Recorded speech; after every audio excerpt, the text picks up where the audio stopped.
shut down our government. Donald Trump is more corrupt than ever. The FCC is trying to censor comedians. And we have Congressman Jamie Raskin, the ranking member of Judiciary, here to talk with us about all of this.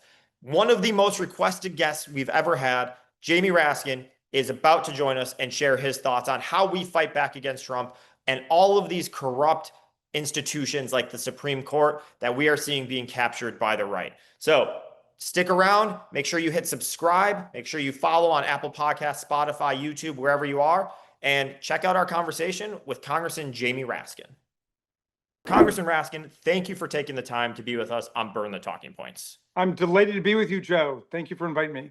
So we're going to get into the news of the day, and we are going to talk shutdown, but we're also going to talk corruption. We're going to talk Supreme Court. We're going to talk the executive orders cracking down on left-wing groups. We're going to talk all of it, and we could not be more excited to have you as the ranking member on Judiciary, hopefully, fingers crossed, the chairman in less than 14 months. So your perspective not only matters here in Maryland, but you have a nationwide perspective and a seat that is going to be leading how we respond when we are in the majority of the Congress. So let's jump into it just first to level set. How are you viewing the state of the country just writ large?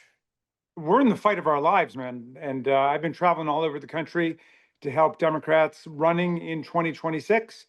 And the Democrats are fired up and understand the odds here that we are up against truly authoritarian politics, and people understand the urgency of our mobilizing and organizing and acting for victory in 2026. So we've got to cut this reign of terror in half by winning back the U.S. House of Representatives, and I'm 1,000% determined to do it. And I think I saw you in Pennsylvania recently. Obviously, you've been around the state. You've been pretty much everywhere, if I'm not mistaken. I've been going to a lot of the swing districts. So like in Pennsylvania recently, we were in the 7th district where Janelle Stelson is now poised to topple insurrectionist Scott Perry. She came within 1 point last time. This was one of the big races that Democracy Summer was focused on. Democracy Summer is the project that I do with high school and college kids around the country. We have now trained more than 4,000 young people to be democracy, freedom fighters and organizers. And so we were in Pennsylvania 7. We recently were up in the Adirondacks in New York 21, which is Elise Stefanik's district. We've got an amazing candidate up there named Blake Gendabine, who's a dairy farmer and a basketball high school coach. And when I got there, I said I was delighted to be meeting a real dairy farmer, because the closest thing that Elise Stefanik has been to the dairy industry is that her face is on the milk carton because she hasn't had a town hall meeting in 9 years. But anyway, yeah, and I just got back from Washington State and California. So wherever people think we can be of assistance, I'm going to do town hall meetings, fundraisers. We're doing town halls where the Republicans won't show up, but we are organizing for victory, and we're completely serious about this. And you're just a shout out to your Democracy Summer. It's not something you've just done this year. You've been doing this for years and years, and it is one of the most important organizations that we have for engaging young people in these. So just a personal thing. Shout out to you for doing that. I've seen the impact. I've worked with your Democracy Summer fellows, and they are the real deal. So thank you for doing that. Well, thank you, Joe. We had a great summer. Our Democracy Summer faculty now includes Heather Cox Richardson, Mark Elias, Larry Tribe, Benny Thompson, Nancy Pelosi, you name it, as well as all of the great Maryland stars that we've got. But yeah, it expanded from Maryland's 8th to 42 states across the country. We're hoping to be in every state this summer, and hoping to have at least 1,500, 2,000 kids. Well, we will put information in the show notes so folks listening can help spread the word on that as well. But let's talk news of the day is the potential government shutdown, the Republican shutdown. What's your take on the threats that Trump's making, that Mike Johnson's making, and the blame that they're putting on Democrats? I mean, this is more of the same. They've been trying to shut down the government ever since they got back into office. They started by shutting down the Agency for International Development, which will cost hundreds of thousands of lives.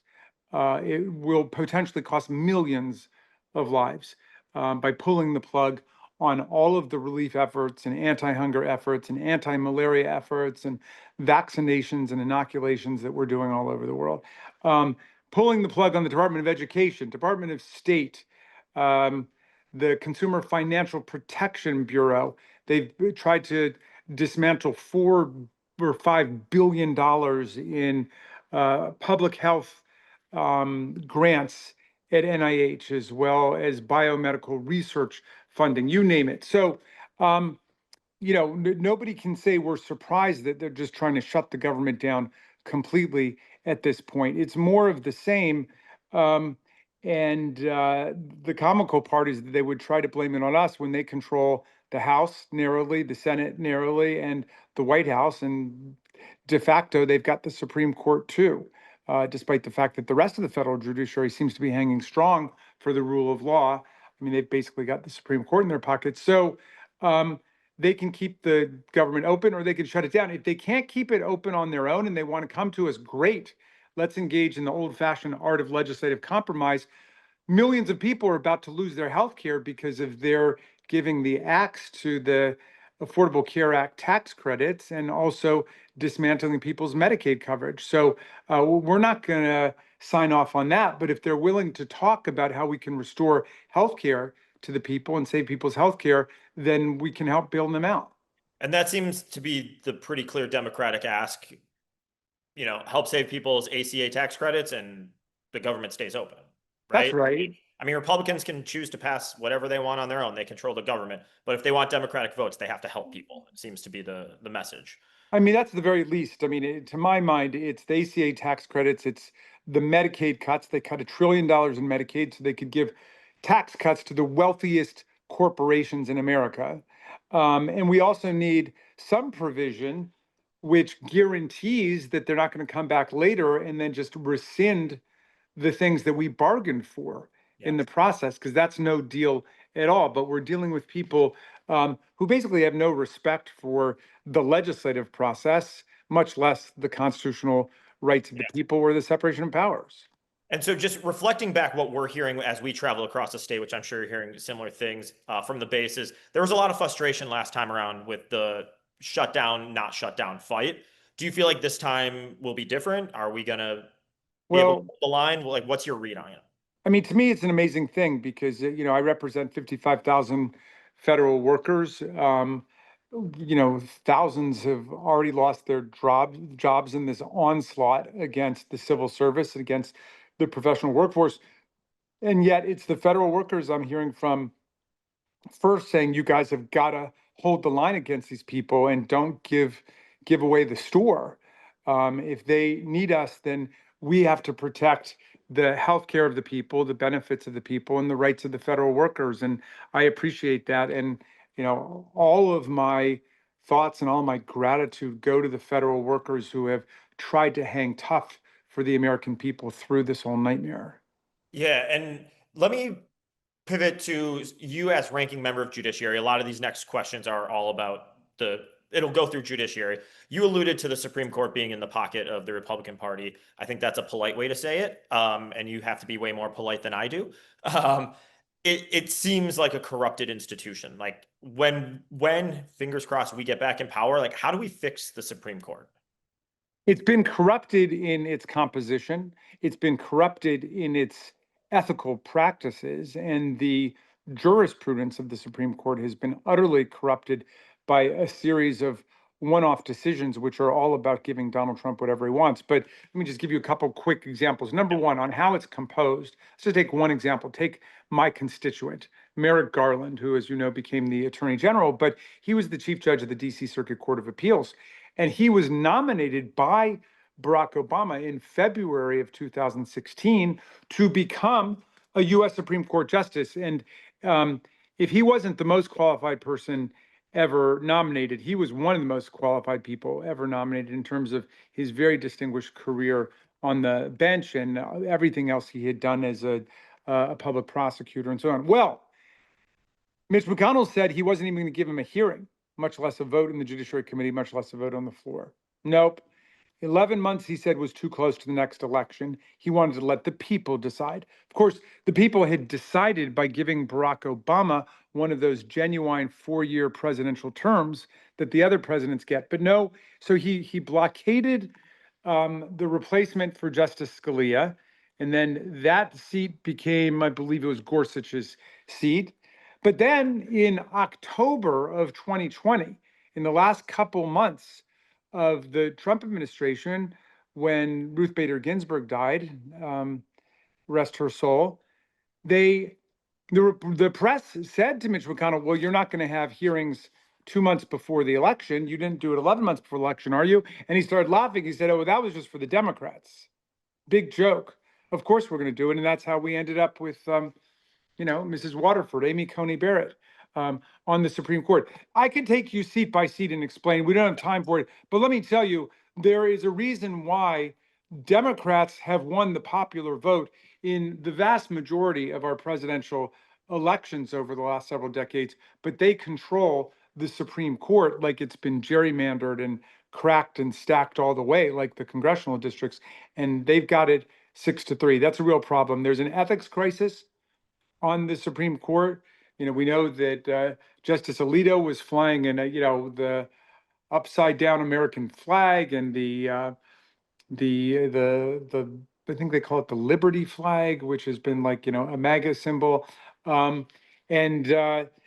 Justice Thomas has collected hundreds of thousands, millions of dollars from these billionaire sugar daddies who've provided all this money for him. They gave him a motor vehicle stagecoach with its own. They bought his mom's house, right? They bought his mom's house, private school tuition for his great nephew, I think it is. But they gave him this recreational vehicle on a loan, as a loan. Then they just forgave the loan and made it a gift. And he never reported it as taxable income, as if he didn't know that a forgiven loan becomes a gift and then becomes reportable on your taxes. So there's just an ethics crisis there, and it has led to a complete degradation of the constitutional discourse. You get not only a blatantly political overruling of Roe versus Wade and women's right to choose in America, you get the Trump versus US former presidential immunity decision saying that the president of the United States is immune from prosecution for felony crimes committed under the so-called core functions of his office. Well, why have we never needed to have that before? Part of it is we've never had a president who has remotely committed the kinds of felony crimes Donald Trump has, but also we've not needed it before because it's perfectly clear that if the president is behaving lawfully, for example, if he's engaged in a lawful war, he can't be prosecuted for murder. Everybody understood that. But what they're talking about is actual crimes, the individual crimes committed by the president, he's immune from. I mean, it's just unbelievable. And then they read Section 3 of the 14th Amendment totally out of the Constitution in Anderson versus Trump.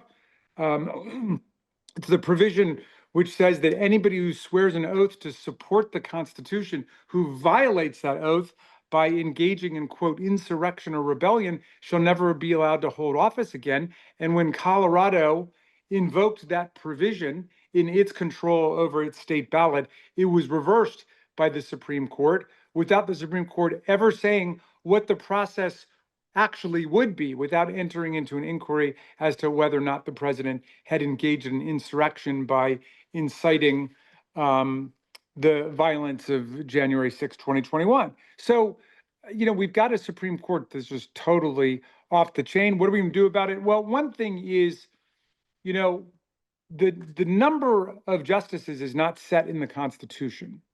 That's set by federal law. And we have right now 9 justices on the court.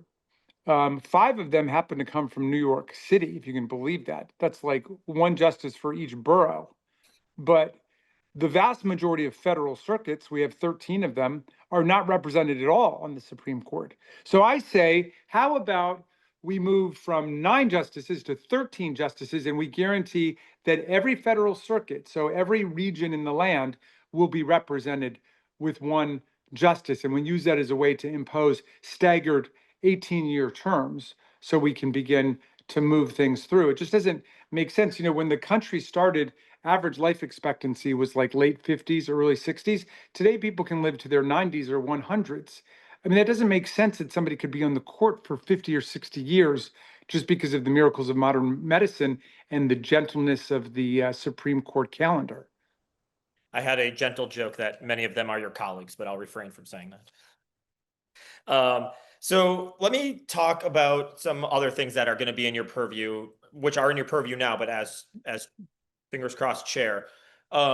There was a lot of concern in Maryland, a lot of concern from the base that the Charlie Kirk assassination, which was abhorrent, is now being used as a pretext to crack down on liberal groups in general, whether that be, quote, Soros funded groups or, Yes. nonprofits that do work in, communities that deal with homelessness, that deal with foster, like, doesn't matter. Now, if they're nonprofits or left wing, they can be targeted by the administration. We're hearing a lot of concern about that. Are you hearing concern? And if so, like, I assume you're taking it seriously that they're going to do what they say and use the power of government to like crack down on folks who are liberal. Well, very much so. We are taking it real seriously. First, let's go back to Charlie Kirk.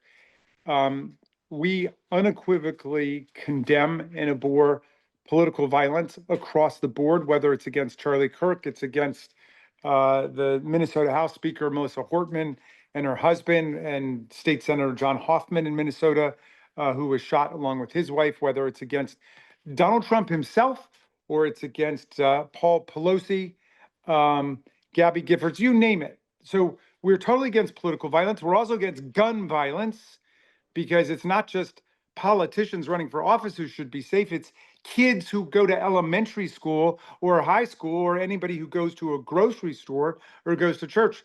Everybody should be safe from that kind of maniacal gun violence and political assassination. And we've all denounced it. And there was a resolution which sent our sympathies to Charlie Kirk's widow and to his family. Okay, so all of that has been well established and it's been done.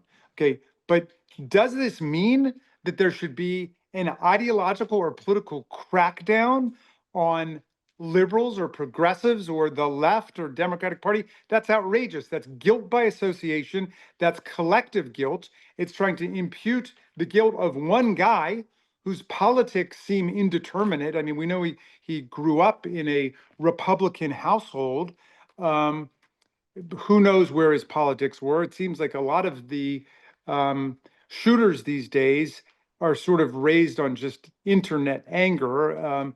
But in the last several years, it's very clear that it's political extremism on the right that has been the source of so much of the political violence as opposed to on the left. But in any event, that doesn't make any difference. I raised that just because the president is trying to identify a lone assassin's motivations with an entire school of thought that represents, 150 million people or something. Tens of millions of people are Democrats, are liberals, or progressives on the left, and you want to blame them for the acts of one individual who, as far as I know, was never even a Democrat and never even identified as a member of the left or progressives. In any event, it's a deranged kind of conversation to have. And in America, we have a First Amendment. People have a right across the board, right, left, and center, to express themselves and say what it is they believe in. Now, people's speech ends at the point of incitement to violence, to imminent lawless action. That's like what Donald Trump did on January 6, 2021. He was impeached for inciting an insurrection against the Union. That's not covered by the First Amendment, which was one of the things I talked about in the impeachment trial over in the Senate. I mean, even if you want to use the Brandenburg test, he fails the Brandenburg test because of the clear incitement to violence. And we know it was incitement because it led to violence. 140 of our police officers were wounded, injured, hospitalized. Many of them have had to leave their careers as police officers because they were so badly wounded and injured. So I believe that any attempt to create some new McCarthyite campaign against the Democratic Party will fail and must fail. It's not rooted in facts, and it's certainly not rooted in the law. And that's another sign of the failing policies of the Trump administration. Inflation is soaring. The cost of living is out of control. He promised to bring inflation under control immediately. He's done nothing other than to create a trade war through his illegal, unconstitutional, and reckless tariffs that are driving prices up all across the land. Unemployment is also moving in the wrong direction. Basically, everything he's doing is undermining the strength of the economy he inherited from President Biden. A month before the election, the cover story of The Economist magazine was the American economy, the envy of the world. And I think that America will rue the day that Donald Trump came back to office and imposed these ruinous policies on the country. Could not agree more. Let's talk about his corruption, because that's also a story. It's almost overwhelming how much corruption is going on. Like, he's got the crypto scheme, he's got this the Qatari jet, he's got his family's business dealings where they happen to go abroad a couple of days before an international trip, and boom, a announcement about a Trump golf club or Trump Tower happens, and then Donald Trump makes his official visit. We have the computer chips that Steve Witkoff's family is getting deal. It's just insane how much corruption there seems to be, and it doesn't seem to be like people care. I know we care, I know you care, but like, it just seems like it's now baked in. How do you talk about corruption? How do you make people understand, like, no, this isn't your run-of-the-mill corruption from, like, the 1960s where you're finding checks and stacks of 20s in someone's freezer. This is changing American policy and corrupting the system beyond repair. Well, we're getting that kind of corruption too. Tom Homan, the immigration czar, picked up $50,000 in cold cash bills in a kava bag from somebody who was looking for government contracts when the Trump administration took office. So we are getting, pay to play, relatively penny ante stuff. But you're right. This is at a scale that the United States of America has never seen before. Donald Trump has made billions of dollars since January. Since getting into office, he dismissed a whole bunch of crypto prosecutions and investigations against people, and then became a crypto star, creating his own crypto meme coin. So suddenly they've moved deeply into that new industry. We know they've collected tens of millions of dollars from foreign governments like Saudi Arabia, Egypt, Indonesia, United Arab Emirates, on and on and on. These are violations of the Emoluments Clause. We've been trying to raise that since the first Trump administration. The courts have made it impossible to do any legal adjudication on it. But when we win the Congress back, we are going to have to impose a really strict emoluments code on what presidents and what their governments do. But the corruption is now the beating heart of this authoritarian enterprise. I mean, it is a money-making enterprise for everybody who's gone in there, from Donald Trump to Tom Homan to you name it. And then the corruption is surrounded by all of these authoritarian measures. So the people who talk about it and people who try to expose the corruption, try to expose Epstein, are then the victims of free speech violations. And Trump has sued ABC, CBS, NBC, New York Times, Wall Street Journal for billions of dollars. And then they use the Federal Communications Commission as an arm of the government to enforce this crackdown on free speech, threatening to take away broadcast licenses, to interrupt people's business deals, and so on. So, I mean, this is the way that corruption works in Putin's Russia, in Orban's Hungary, in Xi's China. I saw that Donald Trump called Mamdani a communist. Actually, the only communists on earth that I'm aware of are Donald Trump's best friends, like Kim Jong-un, the Stalinist dictator of North Korea, or Vladimir Putin, the former head of the KGB, who said the biggest catastrophe of the 20th century was the collapse of the Soviet Union. Just like Putin and Orban and Xi, Donald Trump wants to control the entire economy. He's even taking pieces out of businesses.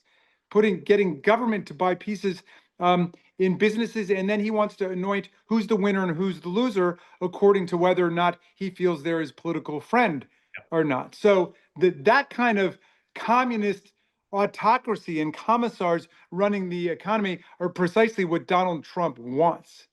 I mean, I know the Tom Homan thing just happened. I completely forgot about it already. That's how much corruption's going on. It is also, shout out to a nice Maryland company. Kava happens to be the bag the $50,000 was delivered in. So I think it's actually was started in your district. It was started in Yeah. Rock. So It's much better used for food than for yeah, bribes. I'm sure Kava loves to be in the middle of the saga. Yes. You talked a bit To about be the clear, we don't blame Kava. We no, love this is Kava. not Kava's Yeah, fault. yeah. You talked a bit about the FCC and the allusion to Jimmy Kimmel and using the power of government. I'm more curious in the future with your role in judiciary, and like I'm really interested in the Maryland nexus here because Sinclair is a Maryland company. If there's any sort of, down the road, they need to make sure that they're being a little smarter about how they do things, because this feels like, if they got a subpoena, I'm quite sure that there's, emails from the White House, texts from the White House, texts from Brandon Carr in some of their cell phones. It doesn't feel like they made these decisions independently. And it strikes me that there's corruption happening at these local affiliate stations as well. Um, Yes. is is that beyond the scope of what the committee should be focusing on, or is No, it something that no. We're investigating all of these assaults on liberty. We're investigating how it came about that there was this crackdown on Disney and ABC, and how Chairman Carr came to say we can do this the easy way or we can do this the hard way. A series of very intimidating threats against private companies to get rid of particular comedians. This is the United States of America. The president of the United States does not get to appoint who's a comedian on TV and who's not. That is like Putin's Russia or Xi's China. So we're investigating that. We're investigating the Tom Homan thing. And of course, we're investigating the Epstein files. I mean, this is like a mammoth international child sex trafficking ring where we know that banks reported more than $1.5 billion in suspicious transactions in Epstein's accounts and in Ghislaine Maxwell's accounts. And the Trump administration is in a full-blown cover-up because those 1,000 FBI agents put to the job of staying up all night to look for mentions of Trump's name and to look for pictures of him and look for video clips of him, came back and said he's all over it apparently. And Trump just said, we're not doing this. We're sweeping the whole thing under the rug, even though we were calling for a release of everything. Now we're going to try to cover the whole thing up. And that's what Kash Patel said when he got to us. I said, Mr. Patel, you were demanding the release of everything. You were saying this is the FBI director's jurisdiction, and what has changed? And he had some mumbo jumbo about how the courts wouldn't allow him to do it, which is ridiculous. This is all material within his control. Yeah, I think you made a lot of Marylanders and Americans proud with your statement around the Epstein files with Kash Patel. I mean, I will say it was hard to watch that back and forth, just knowing how many lies were coming out of his mouth and the fact, trying to hide behind a grand jury ruling, knowing that he has tens of thousands of documents he can release on his own. So I will say you made a lot of folks proud the way that you are pursuing that. And I think what I heard you say is there's going to be a lot of investigations when we take back the majority. And it's probably not the worst idea for folks like Sinclair or Nexstar to maybe pay a little more attention and maybe have their in-house counsel in on some of these decisions, because the force of a subpoena from the majority hits a little different than an investigation from the minority.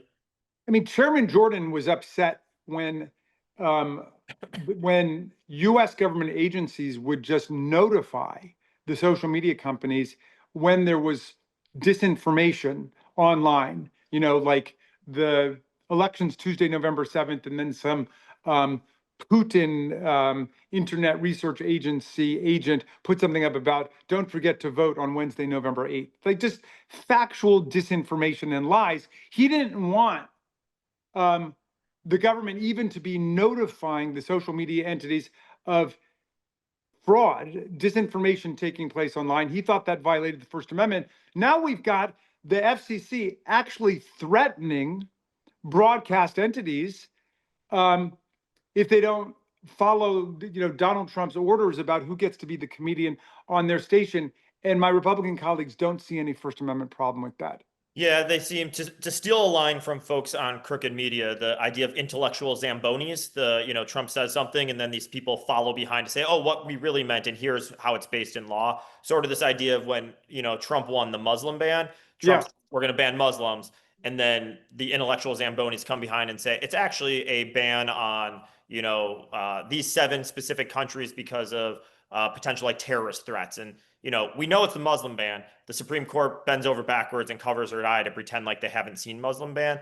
But it Yeah. does feel like when Republicans are in power, some institutions and people do everything they can to pretend to not really understand what's actually being said, and then make up some justification later. And I don't have a question on this other than to tell you that it's really frustrating, and I'm sure you have to be pulling your hair out as well.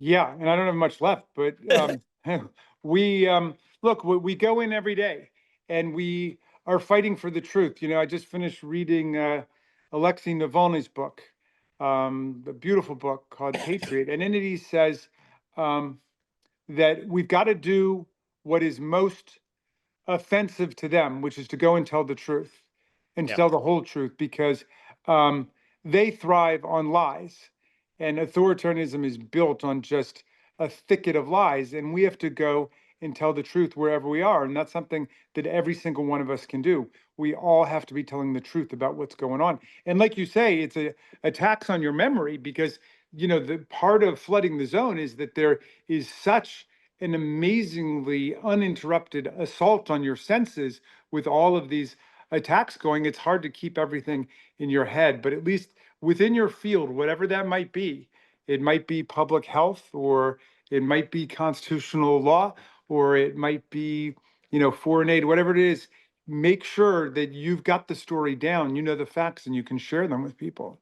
I want to ask you 2 real rapid fire questions before I ask you like how we win in 26, like what you think we need to do. And then these are dark times. We're going to end with just a stupid game that hopefully you'll play. And we'll go into that. But just real quick, you don't feel like you need to expand, or you can hit pass.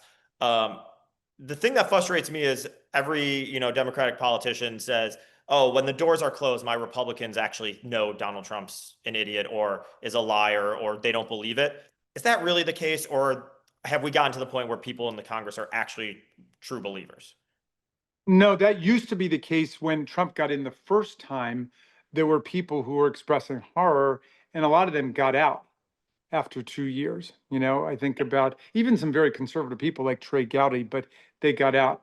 Now, after purging Liz Cheney and Adam Kinzinger and Mitt Romney and you name it, there are very few of those people left. I mean, Donald Trump would much prefer to have a liberal Democrat in Congress from a particular district than a free-thinking Republican who would challenge him on anything. He wants iron-fisted total control over the Republican Party, which is, of course, what he's demanding in terms of the federal government itself, with his so-called unitary executive theory that if he's president, he should be able to control everybody who's on the Federal Election Commission, everybody on the Federal Reserve Board, everybody on the FCC, the FTC, everybody in government without any civil service rights. They think the civil service is unconstitutional because it does not allow the president unfettered discretion to do whatever he wants. Well, I'm excited for when a Democratic president comes in to use the same powers, then be told by the Supreme Court that they're not allowed to use those powers.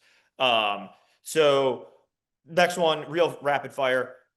Is Marco Rubio the one you are most disappointed in terms of cabinet secretaries because you feel like he should know better? Gee, I mean, on some specific things, I'd say yes. I mean, Marco Rubio really had supported foreign aid and had made a principled defense of foreign aid and the Yeah. anti-malaria work and the anti-hunger work of USAID, and they've completely ravaged it. They've just trashed it, and he's gone along with that. He used to have a relatively decent position as MAGA Republicans go on immigration and the Dreamers, for example. All of that is out the window. So I suppose I'm very disappointed with him. I mean, I didn't have high hopes for Robert F. Kennedy Jr., but I mean, this guy is a major threat, not just to democracy, but just to the future of Oh, it's terrible. civilization. I mean, we're going to end up with the bubonic plague before this guy's finished with us. Yeah.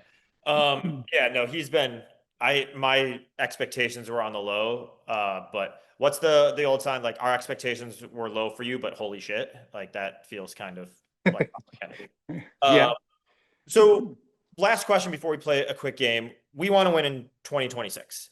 we You need to win. We have to win, and we're going to win. have.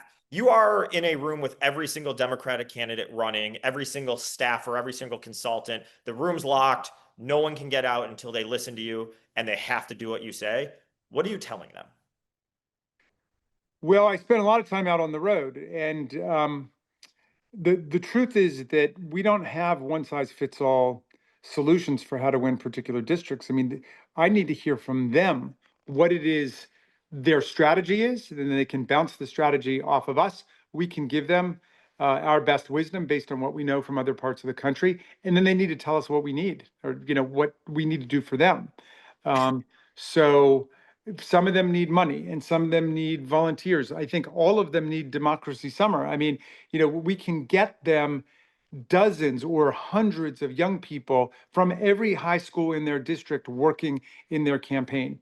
That to me is worth $1 million contribution. If you've got 100 kids spread out in your district, getting their brothers and sisters and moms and dads and grandparents and teachers and classmates involved. I mean, so I believe this is an organizing enterprise that we're engaged in. So I guess what I would tell them is, please sign up to be involved with us in Democracy Summer, but you tell us what you need. You tell us what we can do for you. And before we play the game here, is there anything you wish I would have asked or anything you just want to tell the audience to make sure that they know? Oh man, well, look, these have been tough times, especially tough times for young people, and it's not just the political polarization and the division and the demonization and all that, but climate change, remains the overhanging crisis of our time. You've got a president who's in complete denial about it, and that denialism becomes a mental template for denying who won the presidential election in 2020, what actually happened on January 6th, 2021, and a whole bunch of other things. They're just lying about stuff, contradicting the facts, contradicting science, and so on. So I just want to thank everybody for hanging tough. And I'm not saying politics is the sole solution to everything that is difficult in our lives. I know it's not always that, and people need to spend their time in relationships and with family and friendships, and people need to spend time hiking and exercising and yoga and all that stuff.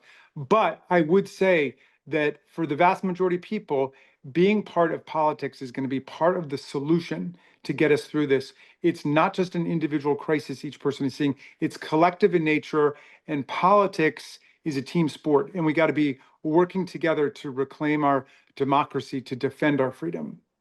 Well said. Thank you, Congressman. Let's do a quick 5-question would you rather. If any of these are too dumb, even for my standards, you just let me know and we will pass. So we're going to give you a would you rather. You don't get to think. You just got to answer with what your gut tells you. Okay, all right. All right. All right, all right. Would you rather attend a Trump rally with Elise Stefanik or a constitutional law seminar taught by Ron Johnson? Who's Ron Johnson? Senator So- Ron Johnson of Wisconsin, Oh, my I home would- state. I would definitely prefer to go to the constitutional law seminar taught by Ron Johnson, because I would be on my feet immediately. It would be like the Lincoln Douglas debates. You you would learn some new constitutional theories that I'm sure have never been presented before. Yes, indeed. Would you rather go on a week-long book tour with Lauren Boebert or co-author a textbook on government with Marjorie Taylor Greene? It would be more fun for me to go with my friend Lauren Boebert on a trip. I like Lauren Boebert very much, and she's funny, and like all of us, God's not finished with her yet. I love that. That is a great phrase. Would you rather have Josh Hawley rewrite the First Amendment or Tom Cotton rewrite the Second Amendment? um, well, let's see. Geez. I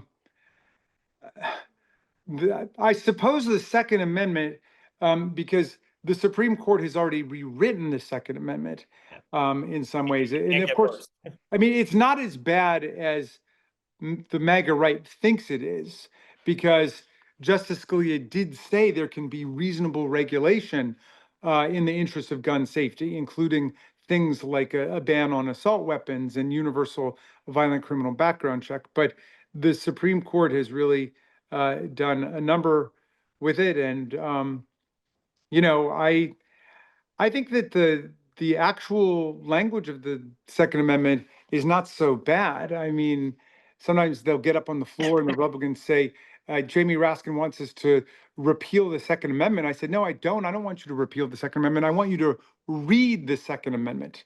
A well-regulated militia being necessary to the security of a free state, comma, the right of the people to keep and bear arms shall not be infringed. So we can come back and do a whole other episode on the Second Amendment. Let's get through 26 and then let's do a whole Yeah. amendment one. I think I know what you're going to answer on this one. Would you rather let Rand Paul run the CDC or Rick Scott run Social Security? Yeah. Oh, geez. Um, I'm sorry. I can't vote on that one. I just, yeah. And those are neither good answers. No. Would you rather serve on a bipartisan election commission with Carrie Lake or an ethics committee chaired by Matt Gaetz? Well, let's see. I guess, I guess I would take Matt Gaetz to try to figure out what's going on with him. And yeah, I would be willing to do that. I'd be willing to work on that with him. Great. I mean, let's leave it at that for Matt Gaetz. Yeah. Congressman, I appreciate you playing the dumb game. In dark times, it's important to pause and have a little bit of fun with some silliness going on. Yeah. But More fun for you than for me, but yeah. No, Joe, it's been great being on your show, and thank you for doing it. I know people love your show, and it's really important to talk about these things in, as you say, a way where we throw away the talking points and we really try to get to the heart of the matter and also loosen up a little bit. So good for you, man. Well, appreciate it, Congressman, and I'm sure we will have you back. Let's have you back after the November elections in Virginia, New Jersey, so we can talk about what that means for 26 and how we hopefully capitalize on that momentum. But we really appreciate it. And Absolutely. everyone, make sure you check out Democracy Summer, which we'll put in the show notes. If you can give, please give to Democracy Summer. We need to get this in every district. And then make sure we have Congressman Raskin's back as ranking member of Judiciary. He has to put up with a lot of I don't want to say nonsense, but some personalities, and he is fighting a hell of a fight, not just on behalf of Maryland's 8th and all of Maryland, but the country. And so we can't thank you enough for your leadership, and we appreciate you taking the time with us tonight. Thank you, Joe, and go Maryland Democrats. We'll help our friends in Virginia. Go Spanberger. Our friends in New Jersey. Go Mikey Sherrill, and go Mamdani in New York City. We're going to have a clean sweep of all these elections in 2025. Thank you to Congressman Jamie Raskin for that conversation. There is a lot to think about. And as ranking member of Judiciary, he is in the middle of all of these fights that we all desperately care about. We could not do this without your support. So if you are watching, make sure you hit subscribe, make sure you hit that follow button, and make sure you share with your friends. The fastest way to continue to grow this podcast, which we are seeing the growth, is to make sure you're letting other people know this is worth checking out. So please follow on social media. Please download, make sure you're subscribed on Apple Podcasts, Spotify, YouTube, wherever it is that you watch this or listen to this, and share with your friends and ask them, please subscribe, because that's how we grow both this party and this movement and these conversations. So thank you for sticking around. Thank you for being part of the conversation, and we can't wait to talk to Jamie Raskin again.